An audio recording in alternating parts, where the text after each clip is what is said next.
अस्सलाम वालेकुम class, hope you all are fine. मुझे लास्ट लेक्चर में हमने एस्टिमेटर्स कैसे फाइंड करते हैं by using the method of ordinary least square and by using the method of maximum likelihood method, उसको हमने इन डिटेल देखा। एंड आई होप सो कि आप लोग असाइनमेंट भी सबमिट कर चुके होंगे कि आपने एम एल एस्टिमेटर प्रूव करना था कि बीटा का एम एल एस्टिमेटर और ओ एल एस एस्टिमेटर जो है वो सेम होता है। तो आपने जब उसके ऊपर वर्किंग या प्रैक्टिस की होगी तो आपको और ज़्यादा डिटेल में चीज़ें समझ आई होंगी। आज बेटा जो हमारा टॉपिक है that is properties of estimators. और एस्टिमेटर्स हमारे पास alpha hat and beta hat, या फिर आप इसको स्मॉल ए और बी भी लिख सकते हैं। हम प्रॉपर्टीज़ देखने जा रहे हैं कि किसी भी एस्टिमेटर्स के आपको पता है कि डिफरेंट प्रॉपर्टीज़ होती हैं, और उन प्रॉपर्टीज़ में अगर आपने पहले बेसिकली पढ़ा हो तो सफिशेंसी, एफिशिएंसी, अनबायसनेस, कंसिस्टेंसी, इस तरह की प्रॉपर्टीज़ आपने पढ़ी हुई हैं ऑलरेडी जब आप स्टार्ट्स में किसी गुड एस्टिमेटर की प्रॉपर्टीज़ पढ़ते हैं। लेकिन हम जब रिग्रेशन में कर रहे होते हैं तो एक दो प्रॉपर्टीज़ इसकी और ऐड हो जाती हैं उनके साथ साथ। तो अगर हम देखें तो इसकी फर्स्ट वन प्रॉपर्टी है लीनियरिटी, कि हम कह रहे हैं कि ये जो दोनों एस्टिमेटर्स हैं ये लीनियर है इन टर्म्स ऑफ व्हाट। ये भी देख लेते हैं कि किसी एक वेरिएबल के उसमें ये लीनियर होंगे। तो हम अगर इसको देखें कि सबसे पहले हमें दोनों को ही अलग अलग प्रूव करना है, तो हम देखने जा रहे हैं कि क्या ये लीनियर है या नहीं है। तो हम स्टार्ट लेते हैं कि बीटा हैट की हमारे पास वैल्यू अगर आपको याद हो तो हमने उसको बेटा जब डेविएशन फॉर्म में कन्वर्ट किया था तो हमारे पास बीटा हैट क्या बना था, beta hat equals to summation small x y. Remember आपको उस दिन भी बताया था कि रिग्रेशन एनालिसिस जब आप स्टैटिस्टिक्स में बहुत फ़र्क पड़ता है आप कैपिटल एक्स या स्मॉल एक्स जब लिख रहे हैं, क्योंकि स्पेशली रिग्रेशन में जब आप स्मॉल एक्स वाई लिखते हैं it means you are using deviation form. तो इसका बहुत ख्याल रखना है। कुछ बच्चे कहते हैं मैडम हमारी तो हैंड राइटिंग ऐसे है कि हम कैपिटल भी लिखें तो वो स्मॉल लगता है, बट आपको जैसे पता है कि डिफरेंस होता है कैपिटल वाई या कैपिटल एक्स में और स्मॉल एक्स और स्मॉल वाई में, तो इस चीज़ का आप लोगों ने बेटा बहुत ध्यान रखना है। Okay, small summation x y over summation x square, ये हमारे पास इसका फार्मूला है। और अगर हम देखें तो beta hat is linear function of y values. इसका क्या मतलब हुआ जी, वाई वैल्यूज़ में लीनियर फंक्शन है कि अगर आप देखें कि इसमें वाई जो है सिर्फ वन टाइम यूज़ हुआ है और वाई की जो पावर है, जो एक्सपोनेंट है वो वन है। अगर वन से ज़्यादा एक्सपोनेंट हो तो इट मीन्स कि वो लीनियर नहीं है, और अगर वाई जो है वो वन है इट मीन्स लीनियर है। वाई की पावर वन से ज़्यादा हो जाएगी तो इट मीन्स ये नॉन लीनियर है। हाँ, अब ये x की फॉर्म में लीनियर नहीं है बट y की फॉर्म में। हम चेक किसकी फॉर्म में कर रहे हैं, y वैल्यूज़, क्योंकि y हमारा डिपेंडेंट वेरिएबल है तो y की फॉर्म में, और y डिपेंडेंट है, रैंडम वेरिएबल है। तो रैंडम वेरिएबल को हम देख रहे हैं कि y की पावर यहाँ पे हमारे पास कितनी है, y की पावर हमारे पास 1 है। तो it means beta hat is linear function of y values. तो सबसे पहली प्रॉपर्टी इसकी सिर्फ देखते ही हमें पता चल गया कि लिनियरिटी इसमें जो है in terms of y values जो है वो प्रूव होती है। इसी तरह अगर बेटा आप अल्फ़ा हैट को देखें तो अल्फ़ा हैट में वैल्यूज़ क्या आती हैं, Y bar minus beta hat x बार। अब देखें कि बीटा हैट अगर लीनियर है तो इट मीन्स अल्फ़ा हैट भी लीनियर होगा, क्योंकि वाई बार एक्स बार में तो जस्ट सम्स यूज़ कर रहे हैं आप, divided by total number of values कर रहे हैं। Alpha hat is linear function of y values, hence both alpha hat and beta hat are linear in y values. क्योंकि बीटा हैट लीनियर, यहाँ पे आपको आइडेंटिफाई असल में करने की क्या ज़रूरत है, वाई बार और एक्स बार को तो आइडेंटिफाई करने की ज़रूरत नहीं है, क्योंकि ये तो वैल्यूज़ का सम है और डिवाइडेड बाय एन, ये तो कोई कांस्टेंट वैल्यूज़ आएंगी। आपको पता है ना वाई बार और एक्स बार कोई कांस्टेंट वैल्यूज़ हैं, आप वैल्यूज़ का सम करते हैं और टोटल नंबर ऑफ वैल्यूज़ पर डिवाइड कर देते हैं, तो ये कोई कांस्टेंट वैल्यूज़ है। जबकि बीटा हैट को आइडेंटिफाई करने की ज़रूरत थी कि क्या ये लीनियर है या नहीं, तो वो आप ऊपर आइडेंटिफाई कर चुके हैं कि beta hat is linear function of y values. तो इसलिए जब बीटा हैट लीनियर फंक्शन है वाई वैल्यूज़ का, तो similarly on the basis of these lines alpha hat is also linear function of y values. तो इस तरह से हमने दोनों को प्रूव कर दिया, hence both alpha hat and beta hat are linear in y values. ठीक हो गया। अब अगर हम इसकी बेटा नेक्स्ट प्रॉपर्टी देखें तो second one is unbiasedness. Unbiasedness से शायद आप लोग पहले भी फेमिलियर हो, ज़रूर आपने ये प्रॉपर्टी पढ़ी होगी कि अनबायसनेस क्या होती है। अनबायसनेस होती है कि अगर आप एस्टिमेटर की एक्सपेक्टेशन लें तो वो पैरामीटर की इक्वल आ जाए। यहाँ पे आपके पास एस्टिमेटर क्या है, बीटा हैट है, तो अगर आप इसकी एक्सपेक्टेड वैल्यू लें बीटा हैट की तो वो किसकी इक्वल आए, बीटा की इक्वल आए। अब आपको ये प्रूव करना है कि expected value of beta hat equals to beta. तो प्रूव करने के लिए हम सबसे पहले इसका फार्मूला देख लेते हैं कि हमारे पास फार्मूला क्या है जी बीटा हैट का, summation small x y over summation x के। आप यहाँ देख रहे होंगे कि मैंने स्मॉल y की जगह यहाँ पे मैंने कैपिटल Y लिखा है। इसका रीज़न क्या है? Summation x y equals to summation x capital y equals to summation x y. ये छोटा सा प्रूफ है, ये जो आइडेंटिटीज़ हैं कि ये आपने खुद देखना है कि ये इसकी इक्वल कैसे हैं।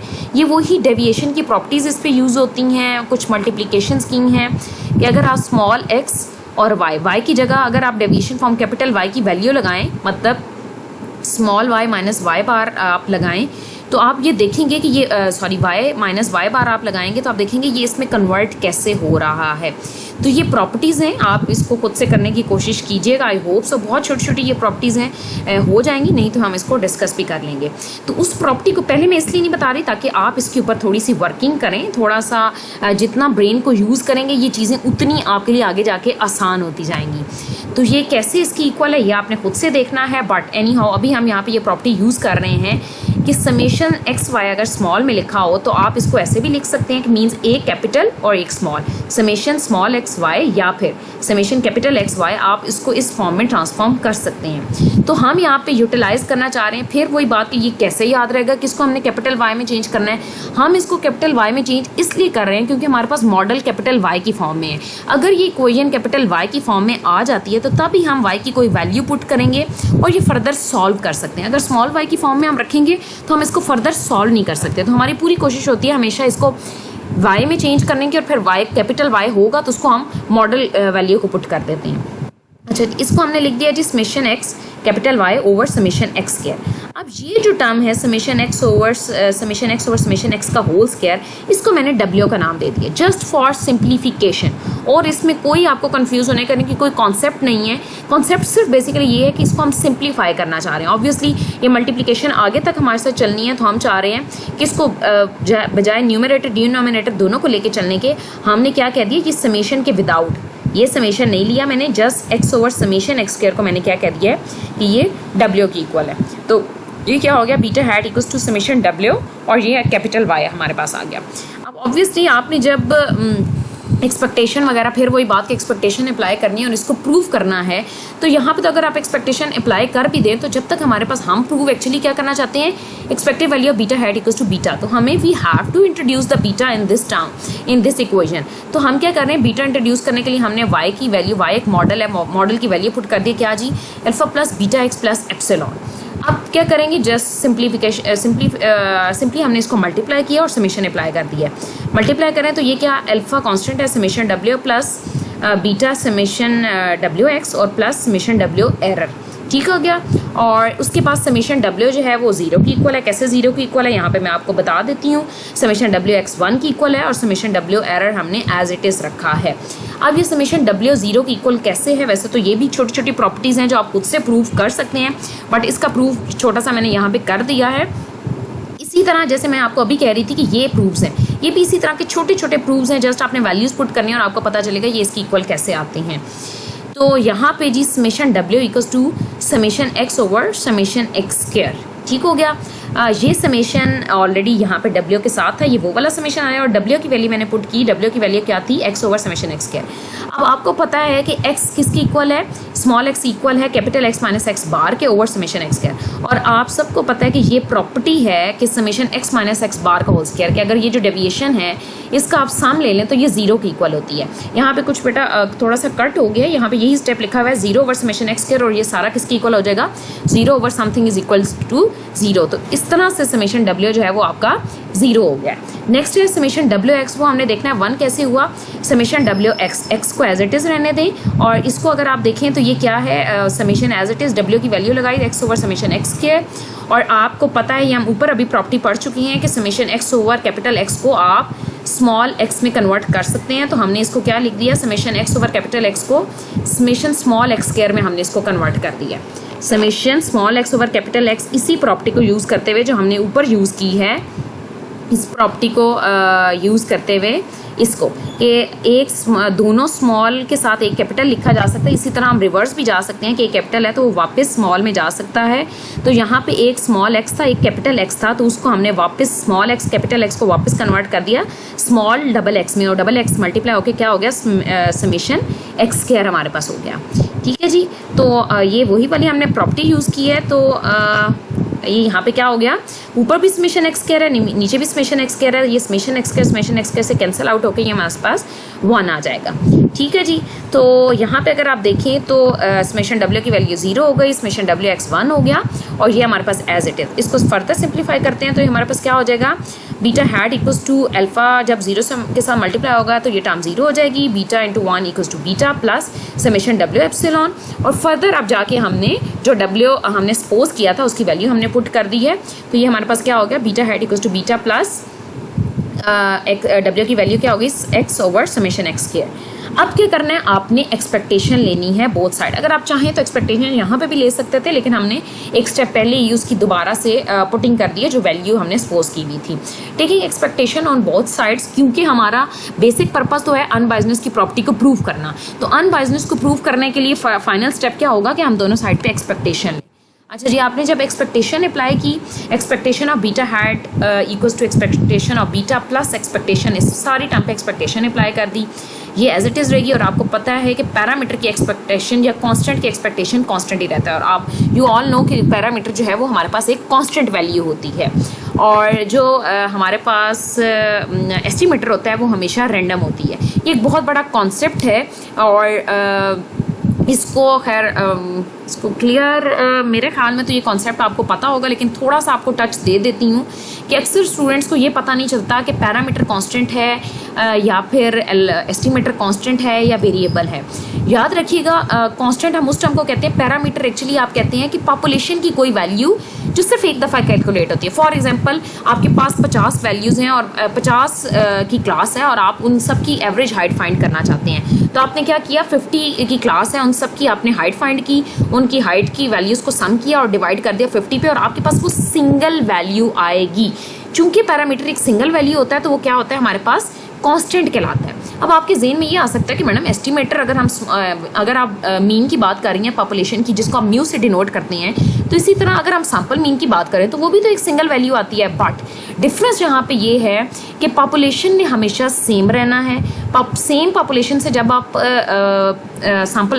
पॉपुलेशन मीन फाइंड करेंगे तो वो हमेशा एक वैल्यू रहेगी, कांस्टेंट रहेगी, जबकि सैंपल जो है वो हमेशा वेरी करेगा। फॉर एग्जांपल सैंपल मैं लेती हूँ 10 स्टूडेंट्स का, वो 10 स्टूडेंट्स डिफरेंट हो सकते हैं, हर दफ़ा डिफरेंट हो सकते हैं। हो सकता है पहली दफ़ा मैं कोई और 10 स्टूडेंट लूँ, सेकेंड टाइम में कोई और 10 स्टूडेंट्स आ जाएँ, थर्ड टाइम में कोई डिफरेंट 10 स्टूडेंट्स आ जाएँ। तो हर दफ़ा जो आपका मीन वैल्यू आएगी, सैंपल मीन आएगा, वो डिफरेंट होगा।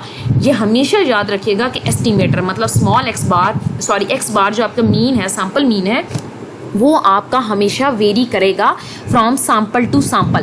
That's why we always call estimator as random variable and we call parameter as constant. Parameter क्योंकि पॉपुलेशन आपकी हमेशा सेम रहनी है इसलिए वो कांस्टेंट रहेगा, और जो आपका एस्टिमेटर है क्योंकि वो वेरी करता है फ्रॉम सैंपल टू सैंपल, इसलिए वो जो है रैंडम वेरिएबल कहलाता है।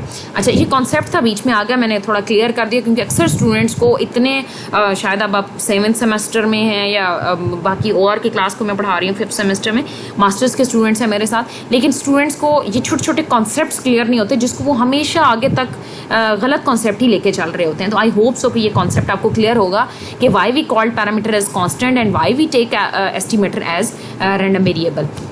अच्छा, जब आपको पता है एक्सपेक्टेशन रैंडम वेरिएबल पे अप्लाई होती है बट कांस्टेंट पे अप्लाई हो तो constant value as it is आ जाती है। दैट्स वाई जब बीटा पे एक्सपेक्टेशन आपने अप्लाई की तो हमारे पास बीटा एज इट इज़ आ गया प्लस समेशन स्मॉल एक्स, क्योंकि आपने वेरिएबल पे अप्लाई करनी है तो आपको पता है कि एक्स यहाँ पे आपकी सपोजिशन है, अजम्पशन है कि एक्स जो है वो फिक्स्ड वेरिएबल है। ठीक है, वेरिएबल है बट फिक्स्ड, और आप हमेशा रैंडम वेरिएबल पे अप्लाई करते हैं और एरर जो है आपके पास रैंडम वेरिएबल है। दैट्स वाई एक्सपेक्टेशन जो है वो सिर्फ और सिर्फ एरर पे अप्लाई हो रही है। अच्छा जी, अब ये भी आपको पता है, ये भी इसकी प्रॉपर्टी है, जब आपने पढ़ा था OLS की भी और MLE की प्रॉपर्टीज़ में भी, कि एरर की जो मीन वैल्यू है वो 0 होती है। That's mean expected value of error term is equals to 0।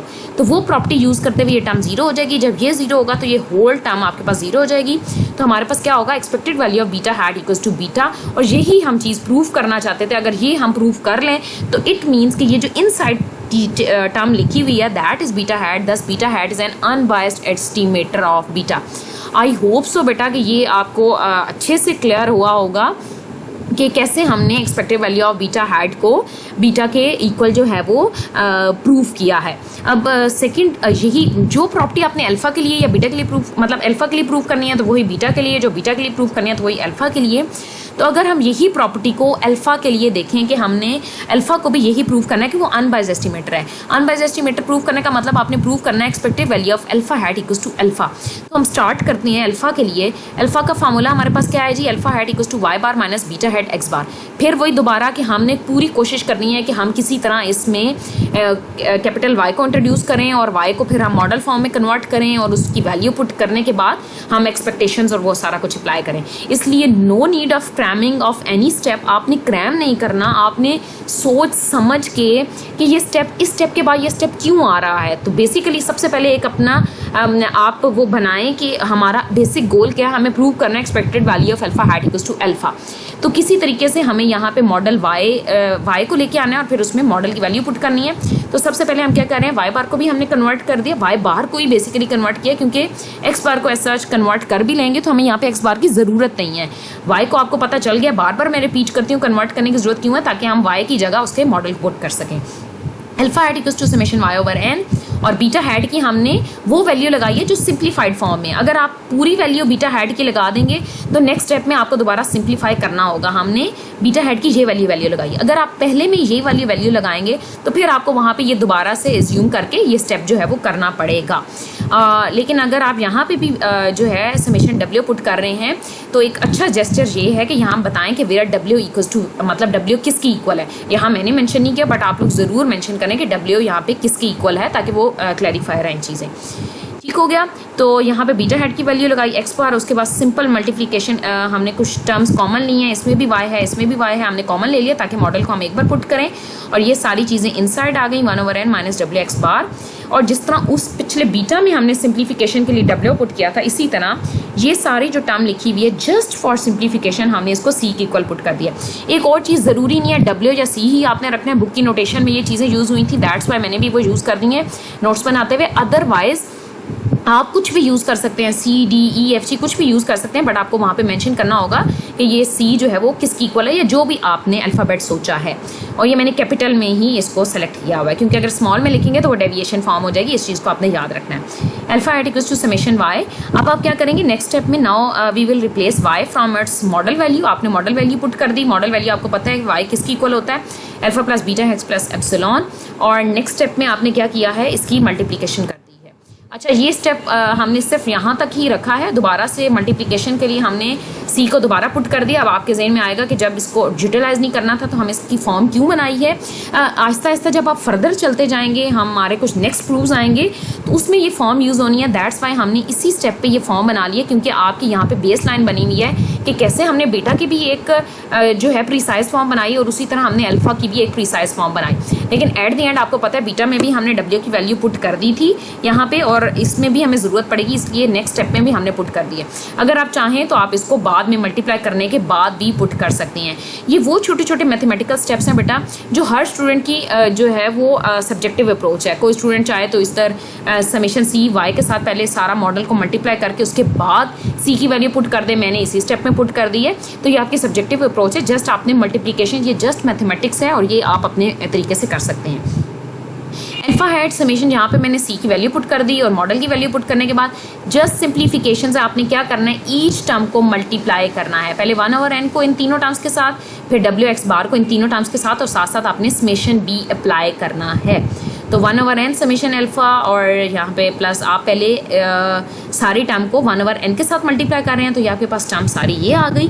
उसके बाद जब आपने समेशन अप्लाई किया तो आपको पता है कि अल्फा पैरामीटर है, पैरामीटर कांस्टेंट, और जब कांस्टेंट पे समेशन अप्लाई होती है तो क्या होता है, समेशन की जो हाईएस्ट वैल्यू होती है वो उसके साथ मल्टीप्लाई हो जाती है, मीन्स ये एन अल्फा ओवर एन। इसी तरह यहाँ समेशन एक्स ओवर एन को एक्स बार कह दिया है, summation epsilon over n as it is रहने दिया, प्लस ये समेशन डब्ल्यू आपको अभी पीछे हमने प्रॉपर्टी पढ़ी है कैसे जीरो इक्वल है, ये जीरो हो गया। समेशन डब्ल्यू एक्स जो है वो 1 की इक्वल है, इसे 1 कर दिया, और एक्स बार के डब्ल्यू की जगह हमने उसकी वैल्यू पुट कर दी। अब फर्दर सिंप्लीफिकेशन देखें तो ये कैंसिल आउट होकर हमारे पास अल्फा रह जाएगा।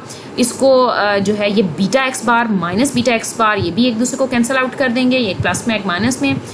Summation epsilon over n minus x bar summation x over summation x square epsilon. अब इस स्टेप पे आप जब सिंप्लीफाई कर लिया है तो इसको हम क्या करेंगे, बोथ साइड पे एक्सपेक्टेशन अप्लाई कर देंगे।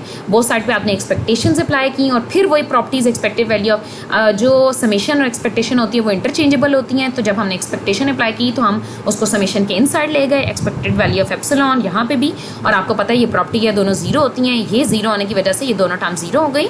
और हेंस वी प्रूव दैट कि alpha hat is also an unbiased estimator of alpha.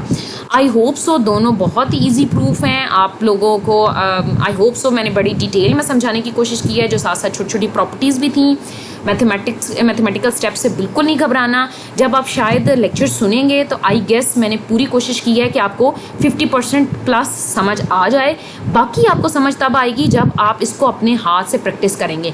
बेशक इसको देखते हुए ही आप प्रैक्टिस करें, लेकिन अगर आप सिर्फ और सिर्फ वीडियो पे इक्तफा करेंगे कि आपने सुन लिया, देख लिया और उसकी प्रैक्टिस नहीं की, तो फ्यूचर में ये आपके लिए मुश्किल हो जाएगा। पूरी कोशिश करेंगे जो मैं साथ साथ थ्योरम करवा रही हूँ उसको हाथ से एक बार ज़रूर प्रैक्टिस करें, अपने हाथ से करेंगे तो ये चीज़ें आपके लिए आसान हो जाएंगी।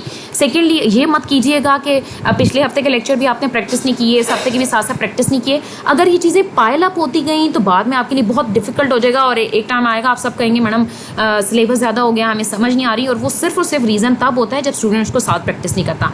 अदरवाइज अगर देखा जाए तो एक लेक्चर में जस्ट हमने अल्फा बीटा की प्रॉपर्टी एक सिंपल अनबायस्डनेस को प्रूव किया। लिनियरिटी तो एक सिंपल सी प्रॉपर्टी थी जिसको हमने लिखा है, प्रूव हमने की है अल्फा बीटा को। तो ये एक बहुत ही आसान सी प्रॉपर्टी है, इसको प्रैक्टिस ज़रूर कीजिएगा। जितने भी लेक्चर्स हैं उसको साथ साथ प्रिपेयर करें ताकि इन फ्यूचर आपके ऊपर चीज़ें पायल अप ना हो और बर्डनाइज ना हो। आई होप सो कि आज का लेक्चर आपको क्लियर होगा। ओके बेटे, इट्स एनफ फॉर टुडे। अल्लाह हाफिज़।